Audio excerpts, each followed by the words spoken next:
we are not surrendering the President's mission on immigration enforcement. Let's make that clear. Prioritization of criminal aliens doesn't mean that we forget about everybody else. That's just simply ridiculous. When you have a criminal standing here and a non-criminal standing there, that criminal always should be dealt with because he's a significant concern to the safety and security of the community.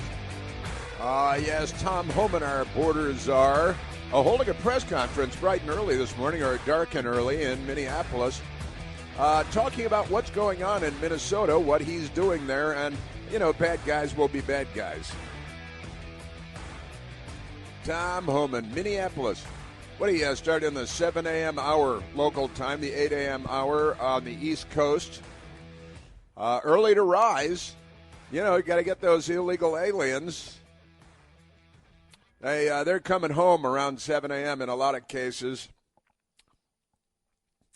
Things are rough here in the United States. You got to party all night, party all the time when you're an illegal alien gang member from Venezuela. And, you know, a Democrat Party voter, as the Democrats see it. A very good and happy Thursday to you, and welcome back. And Tom Homan, he also he did call out the Minnesota governor and the mayor of Minneapolis for endangering agents, and his calling them out for their rhetoric, their insane rhetoric. Everybody's a Nazi, a fascist. Oh yeah, speaking of which, last night it turns out, I guess it was night before last, late night TV, that they're out there saying, well, you know, it's unfair to compare ICE agents to Nazis because Nazis were better than ICE agents. They're defending Nazis now. That's kind of ironic. No sense of irony, these people. They go around, they call people Nazis all day long as a slur and an insult, of course, ICE agents and federal law enforcement and Border Patrol, because how dare you declare your nation to be a sovereign nation with borders. The Democrats are not in favor of that. The entire Democrat Party not in favor of that. And remarkable things. And they said that Nazis really were better than ICE. I've got this audio for you. The Democrat Party is mentally ill. I think every registered Democrat is likely mentally ill. Probably shouldn't be allowed to register firearms legally. Should have all of their firearms seized from them. Shouldn't be allowed to pass through TSA checkpoints at airports because they're a threat to the flying public. I think that's clear, obvious for everyone to see. So we've got that. Also, did you see the video? The latest hero of the Democrat Party, who was shot and killed while fighting with federal law enforcement agents. And it turns out that about a week before he was shot and killed while fighting ICE agents, and he had a gun on him with extra magazines, extra ammo, and all that stuff. About a week before that happened, before he was shot, he was out there fighting with federal agents and attacking a black SUV filled up with federal agents who were enforcing federal law. And he was spitting on them, and then he kicked. Did you see this kick? He doesn't anymore. He looked like he used to be a field goal kicker or something, but he's not kicking anything anymore because he was shot and killed by federal law enforcement. It was an unfortunate circumstance that he brought on himself, of course, but he was kicking. He kicked the taillight out of what was it, a GMC or some kind of a General Motors black SUV, I believe, and he kicked out the the passenger side tail light of this black SUV, federal law enforcement, and he kicked it like he's Karate Man, like he bruised on the inside, and kicked this thing out and just popped it out. It looked like with a single kick. It was a real nice kick, good motion. I think he must do Pilates, or say he's probably a Pilates guy. And he kicked the taillight out of the vehicle, and then agents got out, and he fought them like a crazy person. He attacked them and fought them like a crazy person. And he's not a small guy, and this new video has surfaced, and it won't be the butt of jokes on Stephen Colbert or Saturday Night Live. They won't show it on CNN. If they do, they'll blame the federal law enforcement in the vehicle for being attacked because they're the Democrat Party it's like the Civil War News Network, I think, is CNN's new thing. But if you haven't seen this video, guys, I don't even know if we've posted this, but we should. If we haven't posted the video of him attacking the federal law enforcement vehicle with federal law enforcement people inside of it, and his Karate Man kick. He's Karate Man, and you gotta see this because the guy is obviously a psycho. I mean, I wouldn't have thought in the first video that we saw where he was shot, where he was fighting the police and everything, and he had a gun on him and an extra magazine of ammo, and you might wonder why. That people at the New York Times do not wonder why. They say, hey, they're big defenders of the Second Amendment. Everybody should be carrying concealed and going to riots and confronting police with extra magazines of ammo, according to the New York Times and the Washington Post and CNN and ABC and NBC and MS-13 NBC and all of these left-wing outlets. Suddenly they're the biggest supporters of the Second Amendment that the country's ever seen, now that they've got one person who they've got to defend no matter what because they're mental and and I think most of them are cross-dressers too. So we've got that, and you remember all those videos now resurfacing of Barack Hussein Obama when he was president, talking about how illegal aliens, if they're in the country illegally, have to be captured and deported and sent out of the country, and he's a Nazi according to Democrats today, because when you say things that are obviously true, then the Democrat Party calls you a Nazi, and then they get some Molotov cocktails and firebomb the nearest Jews, because whether it's the governor's mansion in Pennsylvania or pro-Israel marchers in Colorado, or whether you're Jewish students on campuses in New York City at Ivy League schools like Columbia University, where they terrorize anybody with, God forbid, a yarmulke or a Star of David, and they're terrorizing the hell out of everybody while wearing Hamas so-called Palestinian headdresses, their black and white lunatic thing.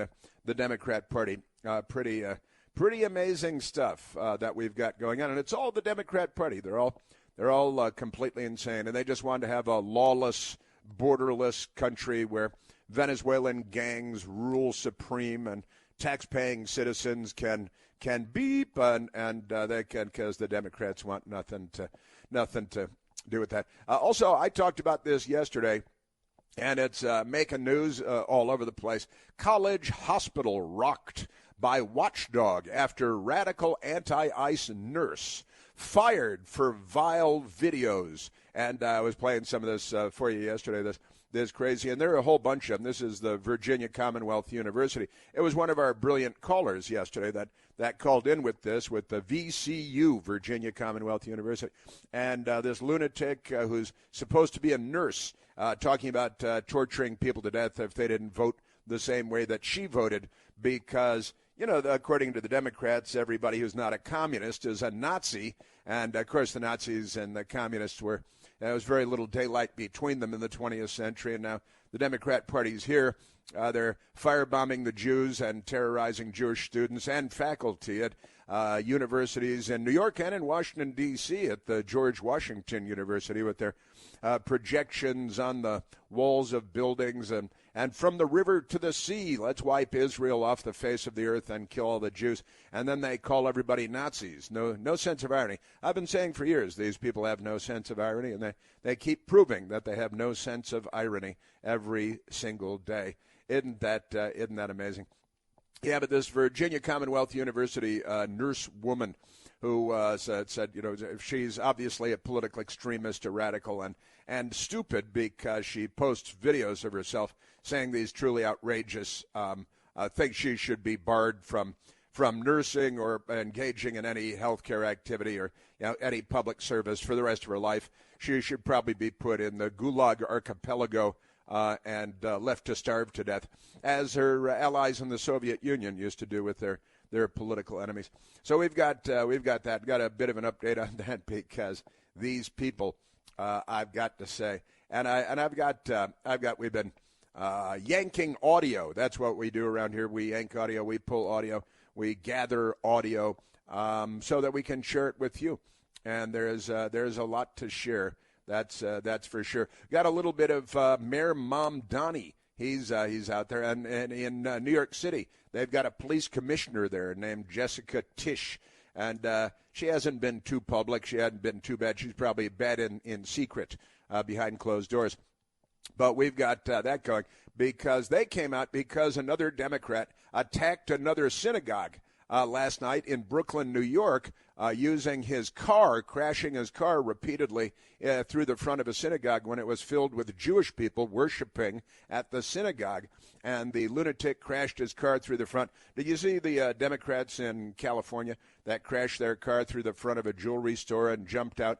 And you couldn't see the guys. They had gloves and masks, and that's okay with Democrats when armed robbers wear masks. The Democrats support that. But if law enforcement are trying to, keep from being targeted by cartels wearing masks, then the Democrats are against masks. They're for masks if you're a criminal. They're against masks if you're law enforcement. You're trying to keep your family safe. In fact, they're doxing, releasing home addresses and license plate numbers in the schools where your kids go if you're a federal law enforcement agent because they want to endanger you and your family. But this gang, it was eight guys with masks, and it was kind of funny, actually, because I was watching it with my best girl, and the car crashes through the front of the jewelry store in California. We're just right through the front glass doors and car right into the jewelry store. 8 guys jump out, and they're very heavily disguised with hoods. Hoodies are not an evil thing, according to Democrats. But they got their hoodies and masks, and they're wearing gloves, so you can't even see the color of their skin, right? And you're looking at this, and you don't know if they're black or white or Chinese. You don't know what they are. And then you see them running out of the place, and all of them, males, have their pants pulled down below their butts, and you can see their underwear, their colorful underwear. And I say, oh, okay, they're all black. So that's the thing when they're running out.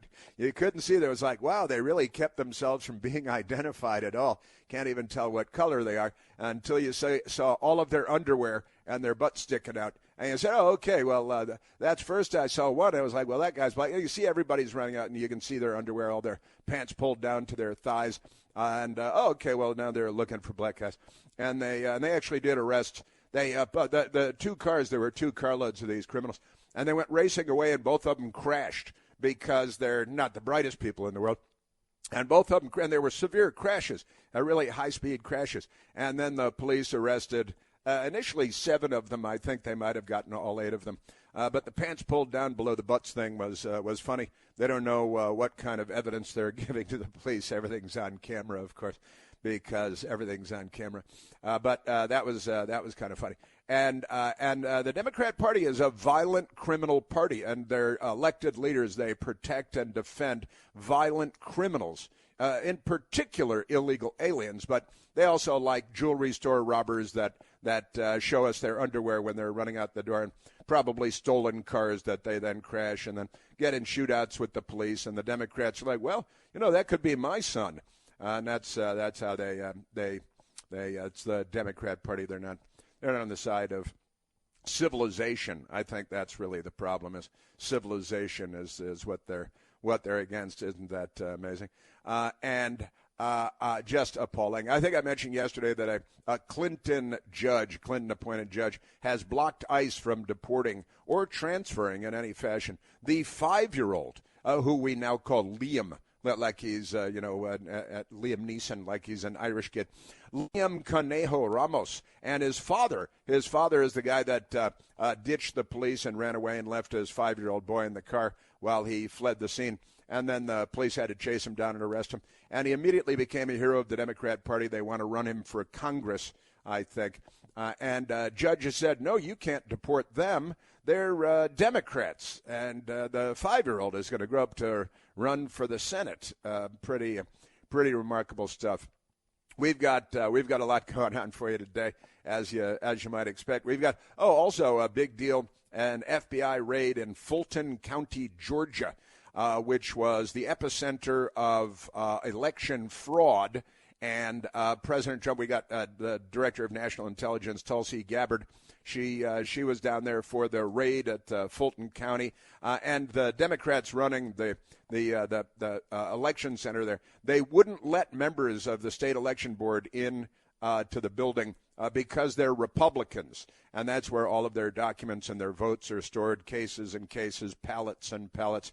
And it's almost as much paper as the cash that Barack Obama sent to the Ayatollahs in Tehran. Plane loads, pallets and pallets of cash. So we've got that. We've got that going. That's a big deal.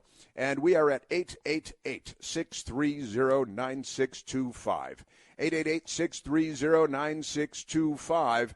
And President Trump is tweeting about it and retweeting about it.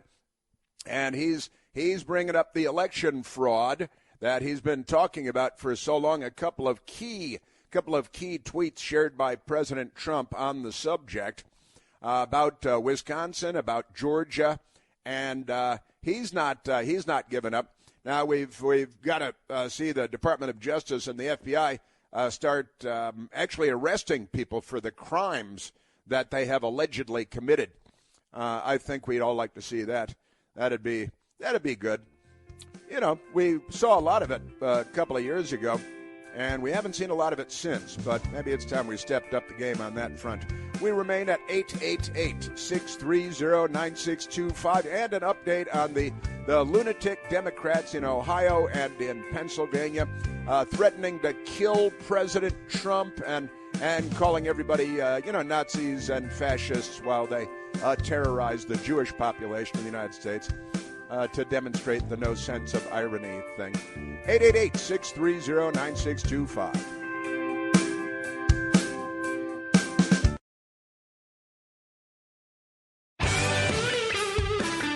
All right, let's go talk to the nice people, the nice American people, the people on the side of the United States of America, our friends and allies and colleagues. Let's go because there's funny stuff going on out there. Let's go to Mike calling from Gainesville, Virginia. Michael, you're on the Chris Plant Show. Mike? Can you hear me? Hey, I'm here. Have you been kidnapped by ICE? No, I'm here. Can you hear me? Oh, there. Now I got you. Okay, now you're good. Sounds like someone was smothering you with a pillow for a moment there. Yeah, it wasn't my doing. I don't have my thumb over my microphone. I'm coming through clear, I hope. Yes, sir. Is it warm enough where you are inside? It's certainly cold enough outside here in the Great White North of D.C. It is. I'm indoors, and it's comfortably warm in here. Thanks nice. to the patriarchy. Yesterday I talked to your call screener, Jane, and told her that I believe that Ilhan Omar was sprayed or squirted with apple cider vinegar, and surely enough, 4 hours later, it was announced that she was attacked with apple cider vineger. A benign How did you substance. know? How could you know that? Well, I've been around apple cider vinegar long enough, but what was left in the syringe looked exactly like apple cider vinegar, and from just the image, you could and everybody said it smelled terrible, which it kind of does smell terrible, but you could get it in your eye and it wouldn't hurt you. Uh-huh. But I'm pretty sure Ilhan is going to set up another attack with a benign kitchen instrument. She's going to be attacked with a plastic spatula. I got to tell you, and not only it didn't hurt her, but she is as fresh as a summer's eve now.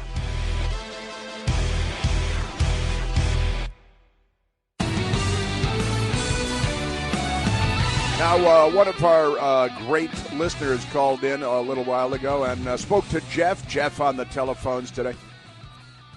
Paul called in, and he said, well, I don't really want to go on the air. I just want to remind a word that I started talking about several years ago, I think, on the radio. The word is kakistocracy. Kakistocracy. That's K-A-K, because you're talking about Democrats. You got to have a lot of Ks because they created the KKK. Kakistocracy. Government by the least qualified or most unprincipled citizens. That is what the word kakistocracy means. It's government by the worst men, government under the control of the nation's worst or least qualified citizens. And that appears that certainly Minnesota is being governed by a kakistocracy. And the Democrat Party is a kakistocracy. They are party by the least qualified, the most unprincipled, the worst men, and lunatic women, of course, because they've got a lot of lunatic women. You know how they are. They're completely nuts. They are. And the violence continues to cascade from the Democrats. Again, another attack on a synagogue, another synagogue in Brooklyn, New York, by another left-winger going around calling everybody Nazis while they attack synagogues and Jewish governors' mansions with firebombs and all the usual Democrat Party stuff. They're very unwell. So we've got that. But the kakistocracy, we should remember that word. And it's kind of a funny word. I think it's not even in the Merriam-Webster's dictionary. You might have to go to the Oxford English Dictionary for kakistocracy. It's a great word in 2026, unfortunately, because it pertains to so much of what we're witnessing in the United States. Yes, sir. And again, this story made me laugh too. This whole thing made me laugh. In that the BBC, do you know who the BBC? That's the British Broadcasting Corporation, and the BBC. They went out and they confirmed. They analyzed, the British Broadcasting Corporation analyzed the video of Alex Pretti, where he was 11 days before he was shot and killed. He was attacking a federal law enforcement black SUV and doing a flying kick to knock out the rear passenger side tail light and spitting on the vehicle. And when federal agents got out after he assaulted the vehicle, which is an assault on federal law enforcement, legally, technically, and the agents jumped out and they went to take him into custody. He fought like a banshee, like a crazy person, assaulting these people 11 days before he was shot and killed. I guess he should have been jailed for the assault on the federal law enforcement 11 days earlier. Just a thought. And then he wouldn't have been shot and killed because he wouldn't have grabbed his gun and an extra magazine of ammo and gone out to attack federal law enforcement as he did in the end. Really something, these people. Yeah, but the BBC of all people, they are the ones. The headline is, BBC confirms authenticity of viral video appearing to show Alex Pretti kicking agent's car 11 days before shooting. It's kicking the car 11 days before the shooting. And why is it that the BBC in Great Britain, across the Atlantic Ocean, is the news organization confirming this? Why isn't it NBC News or CNN confirming that? Why is it that nearly an ocean away we have the British Broadcasting Corporation doing the work of the American news media, because the American news media is not doing their job? They're Democrat Party propagandists, and they misrepresent what they're not lying about, and they lie about what they're not misrepresenting. So the headline, left-wing radical Mediaite, BBC confirms authenticity of viral video appearing to show Alex Pretti, obviously showing Alex Pretti, kicking agent's car 11 days before shooting. Footage published on Wednesday, that's yesterday, appeared to show, clearly showed, Alex Pretti kicking an immigration agent's car, an SUV, before getting thrown to the ground. That's leaving out a detail or two. Before getting thrown to the ground, a confrontation less than 2 weeks before he was shot and killed in Minneapolis. It looks like he had a long history of this kind of conduct, this sort of behavior. That makes him a martyr and a hero of the Democrat Party. The News Movement was the outlet that captured the incident on January 13th. It said in an ex post that it appears to be Alex Pretti interacting, that's a euphemism, with federal immigration agents, and that it had the clip analyzed by the BBC, whose facial recognition technology confirmed his identity to a 97% degree of accuracy. I think maybe the Soviet Union sent in a lookalike, like it's a Hollywood movie with a B-3 bomber or something. Completely crazy. The BBC confirmed the authenticity of the video in their 10 p.m. GMT news broadcast, Greenwich Mean Time. Reporter Ross Atkins said the man in the video has the same coat, facial hair, and gait. Everybody's analyzing the gait now, isn't that right? As Alex Pretti, and a facial recognition tool suggests a 97% match. Well, there could be hundreds of Alex Prettis out there in Minnesota. There might be clones like the boys from Brazil or something like that. We see him shouting abuse at the agents. Separately, a spokesperson with no particular gender, for the BBC confirmed to Mediaite that they reviewed the footage and verified its team did use facial recognition technology on the video. All right, this is not a mystery. It's not the Zapruder film. Here's the same guy. It's obviously him. He's wearing the same clothes. He has the same beard. He's got the same hat. And here he is attacking federal agents in their vehicle, and that makes him a Democrat, I think, is what it makes him.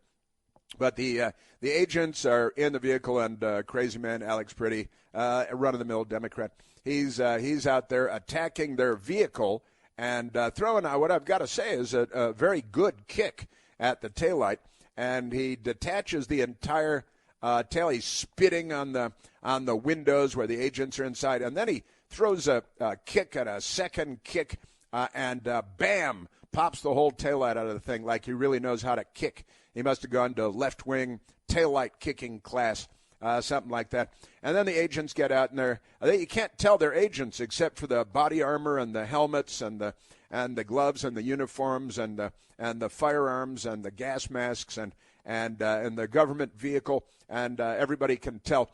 But he decided to go confront them and spit on them and curse them out, and then repeatedly kick their vehicle until he caused actual damage. I mean, the guy can really kick. Past tense, the guy could really kick when he was alive before he decided to go get shot to death by law enforcement with a gun strapped to his, Democrats. And why is it that the BBC is confirming this? Why is CNN not using facial recognition programming? It's because they're not showing the video.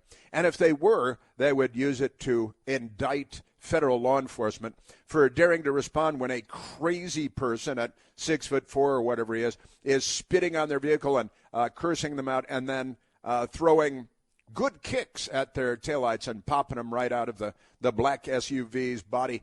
And, of course, there is a mob of Democrats out there when this was much earlier, a mob of Democrats out there confronting federal law enforcement because of the rampant mental illness. You know how they are. They're mental. So we've got that. And, yeah, we should, if we have not shared this video, maybe Kevin and I don't know, Michael, you're probably busy, I think, but we should share this video so people can see it, because it's just another example of Democrat Party heroes, and Jefferson Davis is making a comeback, the Democrat Party. They need their cheap labor. Boy, this party really needs cheap labor. The first American Civil War was about the Democrat Party and cheap labor. They were called slaves, and the Democrat Party, the party of slavery, and the Confederate States of America. And now, of course, they're the violent criminals in the streets attacking everyone and firebombing the Jews in particular, and self-immolating. You can't forget when they're attacking and firebombing the Jewish governor's mansion in Pennsylvania, and pro-Israel marchers being firebombed in Colorado by Democrats, and students being terrorized by the violent mobs wearing Hamas headdresses in New York City, and all of that good stuff. You can't, and attacking synagogues and crashing cars into synagogues in Brooklyn just last night, still attacking the Jews all over the place while they call everybody Nazis. From the river to the sea, they're chanting to wipe Israel out. And then they ironically go around calling everybody else Nazis. They use the words, but they don't know what they mean. Remarkable things. They should be wearing armbands so we can identify them in public. Remarkable. All right, let's go back to the telephones, Michael. Let's go to Carl, calling from Charleston, South Carolina. Carlo, you're on the Chris Plant Show. Yes, Mr. Plant. I just want to say simply, Mr. Pretti, his first lawless encounter with the ICE people, then his second encounter, he went there with a pistol and 2 magazines. What he was doing, he was setting them up for the kill. And if he hadn't done it, the second time, that would have intensified his anger and give him more courage, to have a third encounter with the ICE gentlemen and take them out. So he was there for the kill.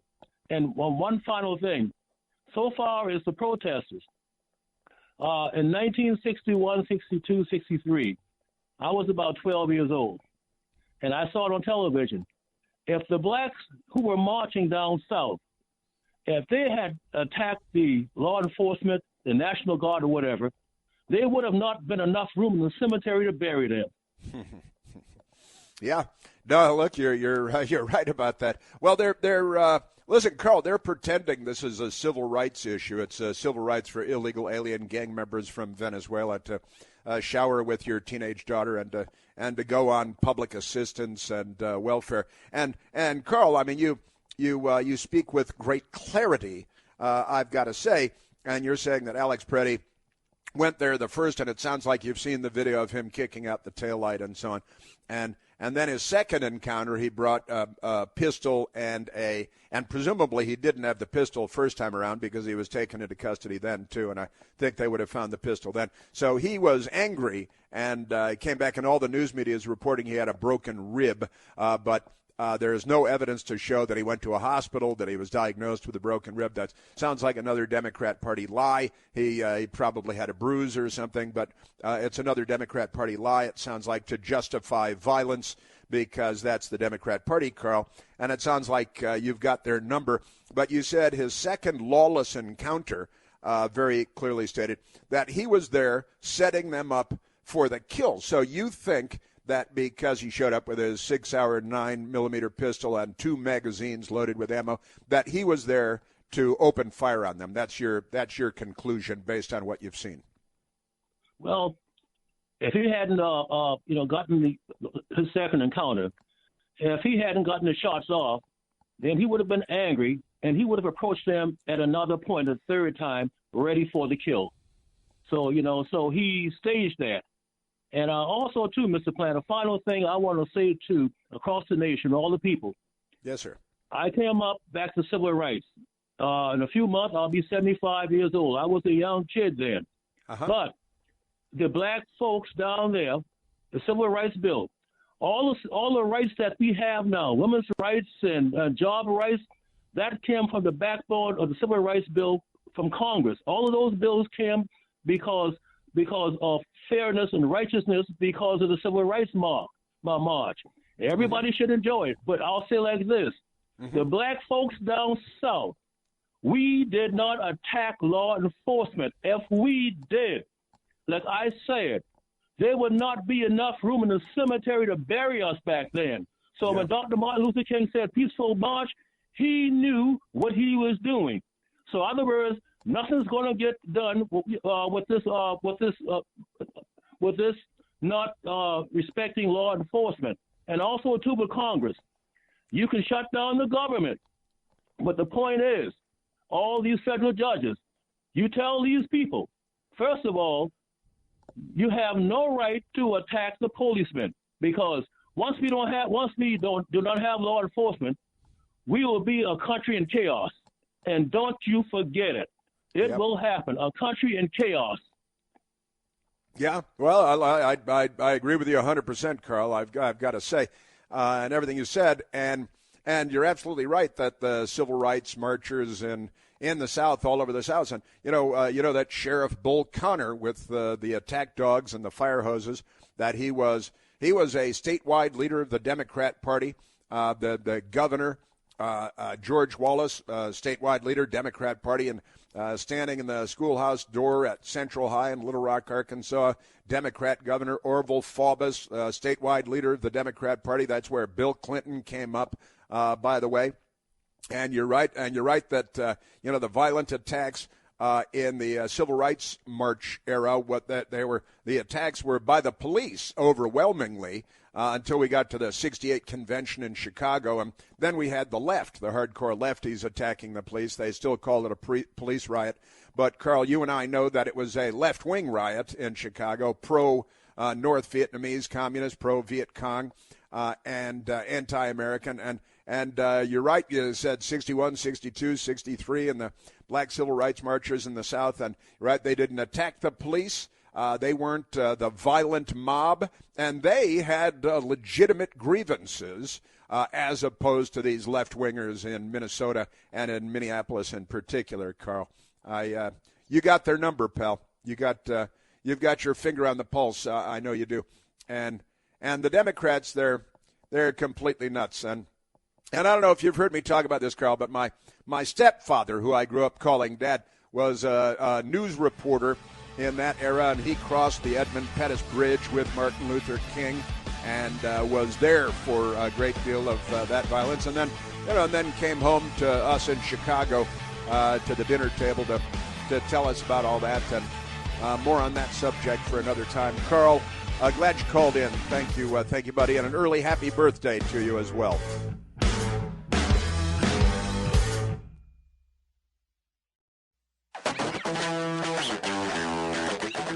The lunatics. Yeah, but the BBC, they confirmed the authenticity of the video. ABC hasn't looked at it yet. They're not aware of its existence because they're not a news organization. All right, let's go back to the telephones, Mike. Let's go to David calling from Cape Cod, which we keep in Massachusetts. Gesundheit.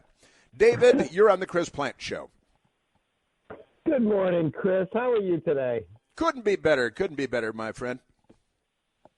Well, thank you so much for taking my call. So I heard you just say that you assumed he didn't have his gun on the first encounter. Right. He did. Did he? And he did. And Greg Kelly last night on Newsmax did a slow motion video of after he kicked the taillight, and he must have had steel toe shoes on because taillights don't pop out like that. Yeah, regularly. I know. I was thinking the same thing. He must have engineer boots with steel toes or something. Yep. So when he's down on the ground, just before he's released, his jacket goes up and his shirt is there, and you can see the profile of the gun on his back. No kidding. And Greg Kelly did freeze phrases on that last night? Yes. That's why I watch him. He's so great. He brings up stuff nobody else does like you do.